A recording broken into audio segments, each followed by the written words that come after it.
بسم اللہ الرحمن الرحیم۔ 10 کلاس کے طلباء و طالبات السلام علیکم۔ امید ہے آپ کی صحت بہت اچھی ہوگی۔ عزیز ساتھیوں، گرمیوں کے دن ہیں، آپ اس میں زیادہ سے زیادہ لیموں اور پانی کا استعمال کریں اور گرمی سے بچیں۔ اپنے والدین، بہن بھائیوں اور اپنی صحت کا خاص خیال رکھیں۔ شکریہ۔ آج ہم مطالعہ پاکستان لیکچر نمبر 3 کا آغاز کرنے جا رہے ہیں۔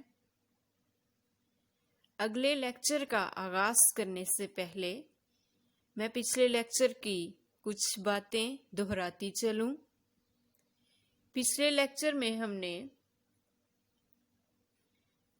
ذوالفقار علی بھٹو کا دور حکومت، اس کا دورانیہ، ان کے عہدے دیکھے اور جو اہم معاشی اصلاحات انہوں نے کیں اس کے بارے میں مختصر ہم نے جانا۔ آج کے اس لیکچر میں ہم ذوالفقار علی بھٹو کے 1971 سے 1977 کے دوران معاشی اصلاحات کے اہم پہلو سمجھیں گے۔ معاشی اصلاحات میں سب سے پہلے صنعتوں کو قومی تحویل میں لینا ہے۔ صنعت کارخانوں کو کہتے ہیں۔ قومی تحویل میں لینا یعنی سرکاری تحویل میں لینا۔ ذوالفقار علی بھٹو نے اپنے 6 سالہ دور اقتدار میں کیا کچھ کیا، آئیے دیکھتے ہیں۔ سب سے پہلے آتا ہے صنعتوں کو قومی تحویل میں لینا۔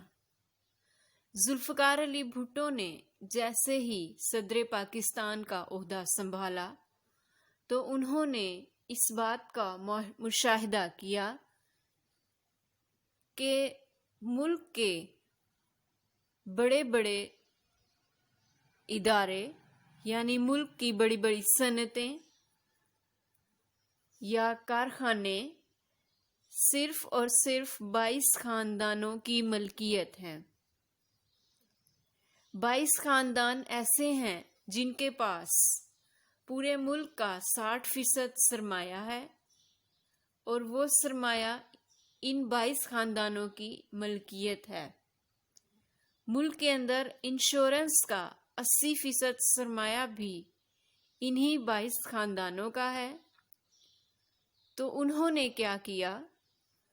22 دسمبر 1971 کو ان 22 خاندانوں کے پاسپورٹ ضبط کر لیے، کیونکہ یہ ملک سے باہر بھاگ جاتے تھے۔ ان کو ملک پاکستان کے اندر روکنے کے لیے ان کے پاسپورٹ ضبط کیے گئے اور 19 کمپنیوں کو جو 10 کروڑ سے زائد کے لائسنس جاری کیے گئے تھے وہ بھی مشکوک قرار دیتے ہوئے کینسل کر دیے گئے، اور وہ مزدوروں کے حق میں صنعت کاروں کے ظلم کے خلاف بولتے تھے۔ صدر بننے سے پہلے بھی ان کی جماعت پیپلز پارٹی کا یہی نعرہ تھا، روٹی، کپڑا اور مکان، یعنی مزدور کی جو بنیادی ضروریات ہیں، کھانا ہے، اس کی رہائش ہے، اس کا جو لباس ہے، یہ 3 بنیادی چیزیں ان کو ملنی چاہیے۔ اس پر عمل درآمد کرتے ہوئے انہوں نے 2 جنوری 1972 کا ایک آرڈیننس پاس کیا۔ کچھ بچے آرڈیننس کے بارے میں نہیں جانتے، ان کو میں بتاتی چلوں۔ آرڈیننس وہ ضابطہ یا قانون ہے جو حکومت ملکی خدمت کے پیش نظر وقتی طور پر نافذ کر دیتی ہے۔ اس کی مدت 1، 2 یا 3 ماہ ہوتی ہے۔ بعد میں یہ قانون پاس ہو جائے تو اسے آئین کا حصہ بنا دیا جاتا ہے۔ اس صدارتی آرڈیننس کے ذریعے 10 بڑی صنعتوں کو سرکاری تحویل میں لے لیا گیا۔ آئیے ان صنعتوں کے نام دیکھتے ہیں۔ ان 10 بڑی صنعتوں میں نمبر 1 پرزے جوڑ کر موٹر گاڑیاں بنانے کی صنعت، نمبر 2 بھاری اور بنیادی کیمیکل کی صنعت، نمبر 3 بنیادی ضروریات کا سامان بنانے کی صنعت، نمبر 4 فولاد سازی اور لوہے کی صنعت، نمبر 5 بھاری مشینری کی صنعت، نمبر 6 پیٹرو کیمیکلز کی صنعت، نمبر 7 سیمنٹ کی صنعت، نمبر 8 مفاد عامہ کے سروسز کے تحت آنے والی صنعت، نمبر 9 ٹریکٹر پلانٹ تیار کرنے کی صنعت، نمبر 10 بھاری سامان برائے بجلی کی صنعت۔ اس کے بعد ذوالفقار علی بھٹو نے 20 صنعتی اداروں کے ڈائریکٹر برطرف کر دیے، یعنی ان 20 صنعتی اداروں کے ڈائریکٹر کو ملازمت سے فارغ کر دیا گیا۔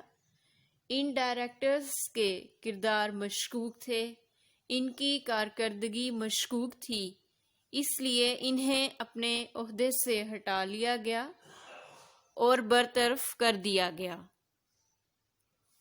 آپ نے 16 جنوری کو مزید 11 صنعتی اداروں کو قومی تحویل میں لے لیا۔ اس طرح صنعتوں کو قومی تحویل میں لینے کا عمل مکمل ہوا۔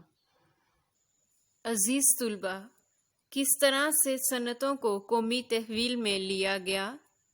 آئیے اب کتاب سے ایک نظر دیکھتے ہیں۔ 1971 تک ملک کے 60% صنعتی اثاثے اور 80% انشورنس کا کاروبار صرف 22 خاندانوں کی ملکیت تھا۔ 22 دسمبر 1971 کو بھٹو حکومت نے 22 سرمایہ دار خاندانوں کے پاسپورٹ ضبط کر لیے۔ 19 کمپنیوں کو جاری کیے گئے 10 کروڑ سے زائد کے صنعتی لائسنس غیر قانونی قرار دے دیے۔ ذوالفقار علی بھٹو پاکستان میں صنعتی ترقی اور استحکام کو عوام کی ترقی کے لیے ضروری خیال کرتے تھے۔ ان کے دل میں عوام کی بھلائی کا جذبہ تھا۔ وہ سرمایہ داروں، دولت مندوں اور کارخانہ داروں کی پالیسیوں سے اتفاق نہیں کرتے تھے۔ عوام کو ان کی ناانصافی اور نجات دلانے کے لیے ذوالفقار علی بھٹو نے 2 جنوری 1972 کو ایک آرڈیننس جاری کیا، جس کے تحت 10 بڑی صنعتوں کو سرکاری کنٹرول میں لینے کا اعلان کیا۔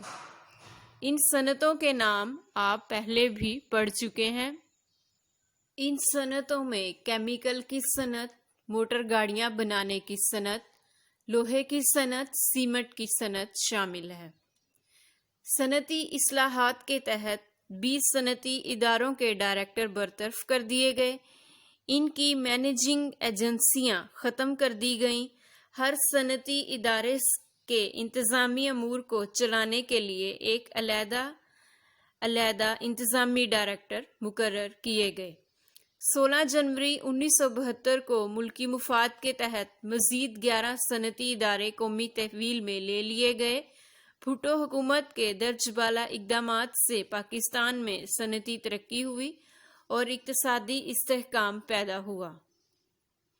عزیز ساتھیو، آج کے اس لیکچر میں آپ نے جانا کہ کس طرح سے ذوالفقار علی بھٹو نے صنعتوں کو قومی تحویل میں لیا اور اس کے لیے کیا اقدامات اٹھائے۔